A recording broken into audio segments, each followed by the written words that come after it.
Students, আমি দীপঙ্কর ভৌমিক, একজন অভিজ্ঞ শিক্ষক। আমি এই ইউটিউব চ্যানেলে বিভিন্ন ক্লাসের ইংরেজি রিডিং এবং তার সঙ্গে অর্থ বিশ্লেষণ করব, রিডিং পড়ে শোনাবো, অর্থ বিশ্লেষণ করব এবং বিভিন্ন কোয়েশ্চেন, গ্রামার অর্থাৎ English related A to Z আমি এই চ্যানেলে আলোচনা করব। আজকের আলোচনায় থাকছে লেসন 2 এর রিডিং এবং অর্থ। চলো আমরা রিডিং এবং অর্থটা, রিডিং প্রোনাউন্সিয়েশন জেনে নিই এবং অর্থটা বুঝে নিই। Lesson 2, a feat on feet. Edmund Hillary and Tenzing Norgay were part of the British expedition to Mount Everest in 1953.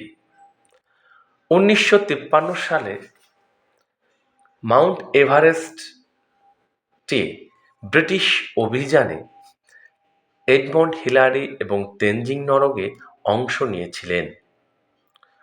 Colonel John Hunt led the expedition. এই অভিযানটির নেতৃত্ব দিয়েছিলেন colonel John Hunt. Hunt selected a team of people, all of whom were experienced climbers. Hunt কয়েকজন মানুষের একটা team নির্বাচন করেছিলেন, যে টিমের প্রত্যেক সদস্যরাই ছিলেন খুবই অভিজ্ঞ আরোহী। Edmund Hillary, a climber from New Zealand, and Tenzing Norgay, a Sherpa from India, were among the 11 chosen climbers. যে 11 জন আরোহী নির্বাচিত হয়েছিল তাদের মধ্য থেকে তেনজিং নরগে ইনি ছিলেন ভারতীয় শেরপা এবং এডমন্ড হিলারি ইনি ছিলেন নিউজিল্যান্ডের আরোহী।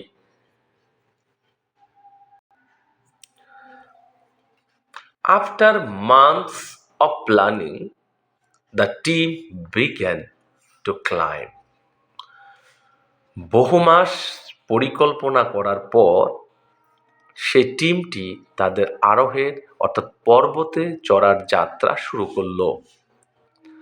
Out of all the climbers on the expedition, অভিযানের সমগ্র অর্থাৎ সব আরোহীদের মধ্য থেকে only 4 would get a chance to make an attempt. শুধুমাত্র 4 জন আরোহী সুযোগ পেয়েছিলেন প্রচেষ্টা করার। কোন প্রচেষ্টা? টু রিচ দ্য সামিট, সে সর্বোচ্চ শৃঙ্গে ওঠার। অর্থাৎ সে সর্বোচ্চ শৃঙ্গে ওঠার যে প্রচেষ্টা, সে প্রচেষ্টায় সেই সমগ্র আরোহীদের, নির্বাচিত আরোহীদের মধ্য থেকে মাত্র 4 জন আরোহী সুযোগ পেয়েছিলেন।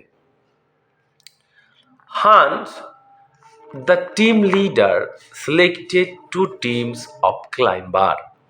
হান্ট, যিনি টিমের লিডার ছিলেন, তিনি দুজন আরোহী করে 2টি টিম নির্বাচিত করলেন। The first team included Tom Bourdillon and Charles Evans. প্রথম টিমটিতে টম বোর্ডিলন এবং চার্লস ইভান্স এনারা অন্তর্ভুক্ত হয়েছিলেন। While Edmund Hillary and Tenzing Norgay made up the second team. যখন অর্থাৎ অন্য টিমে, দ্বিতীয় টিমে এডমন্ড হিলারি এবং তেনজিং নরগে অন্তর্ভুক্ত হয়েছিলেন। The first team left on May 26, 1953 to reach the summit of Mount Everest.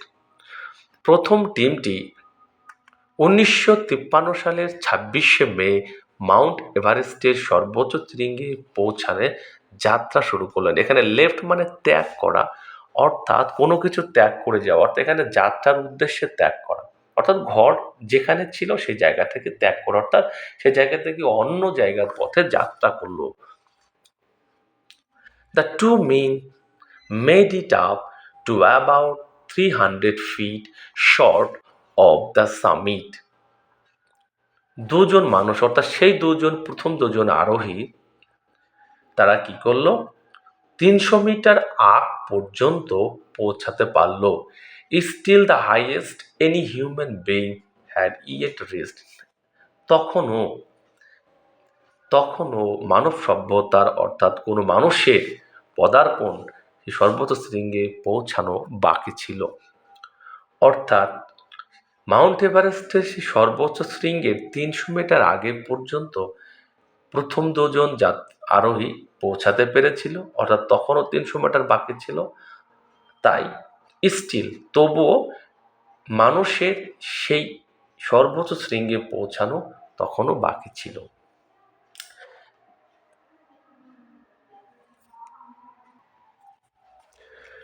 They were forced to turn back after they encountered bad weather.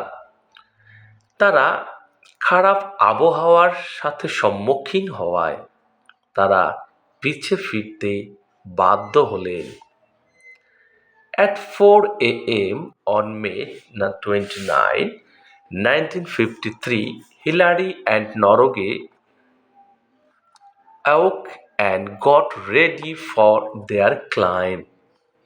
1953 সালের 29শে মে সকাল 4টায় অর্থাৎ ভোর 4টায় হিলারি এবং নরগে ওরা ঘুম থেকে উঠলেন এবং আরোহের জন্য হিমালয়ের চূড়ায় ওঠার জন্য রেডি অর্থাৎ প্রস্তুত হলেন। Hillary discovered that his boots had frozen and spent 2 hours defrosting them.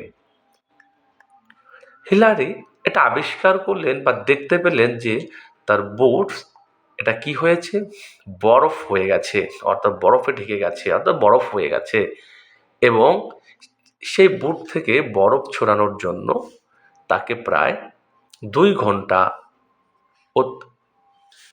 West অর্থাৎ খরচ করতে হয়েছিল। প্রায় 2 ঘন্টা সময় তাকে দিতে হয়েছিল সেই বুটস থেকে বরফটাকে সরানোর জন্য, ডিফ্রস্টিং অর্থাৎ খোলার জন্য।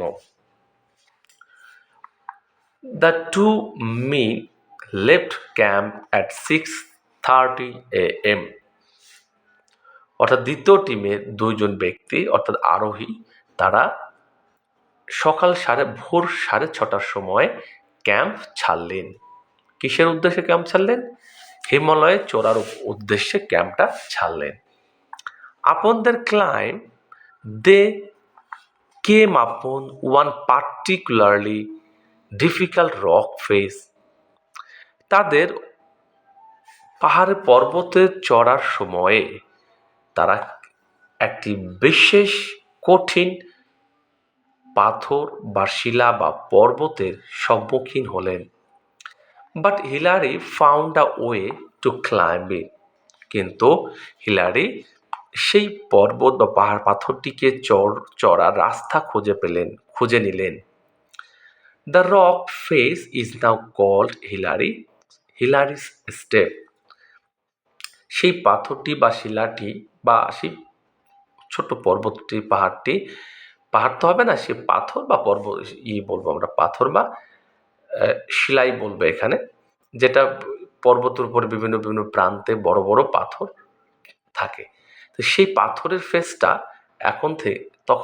তখনকার পর থেকে হিলারিস স্টেপ নামেই পরিচিতি লাভ করেছে বা তাকে ডাকা হয়। At 11:30 a.m., Hillary and Norgay reached the summit of Mount Everest.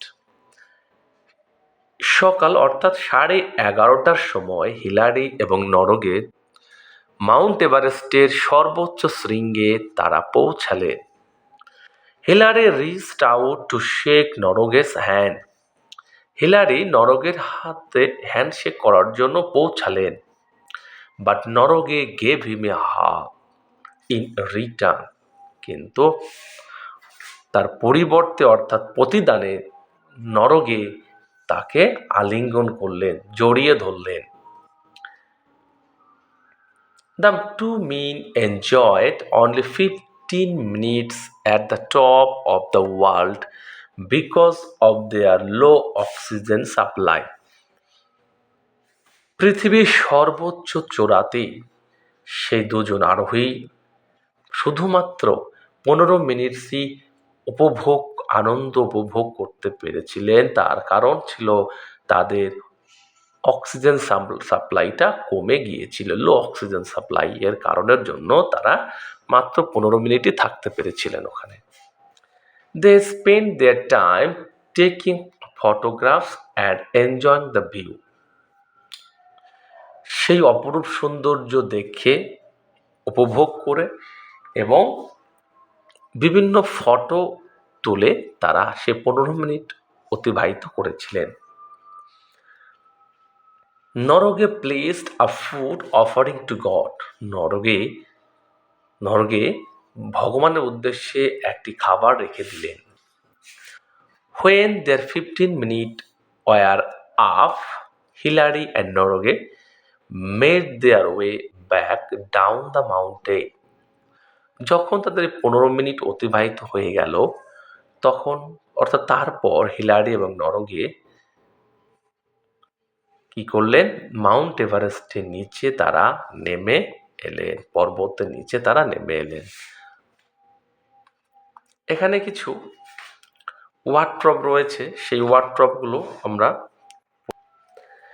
এখানে যে ওয়ার্ডট্রপগুলো রয়েছে এক্সপেডিশন মানে organised journey with the purpose, অর্থাৎ কোনো কিছুর জন্য একটা অভিযান, কোনো উদ্দেশ্যে যাত্রা। সামিট মানে হচ্ছে টপ, অর্থাৎ কোনো সর্বোচ্চ স্থান বা জায়গা। এনকাউন্টার মানে ফেস্ট, অর্থাৎ সম্মুখীন হওয়া। ডিফ্রস্টিং মানে রিমুভিং আইস, অর্থাৎ বরফটাকে সরিয়ে দেওয়া। হাগ মানে এম্বারেস, অর্থাৎ জড়িয়ে ধরা, আলিঙ্গন করা। এই রিডিংটা তোমরা খুব বারে বারে পড়বে।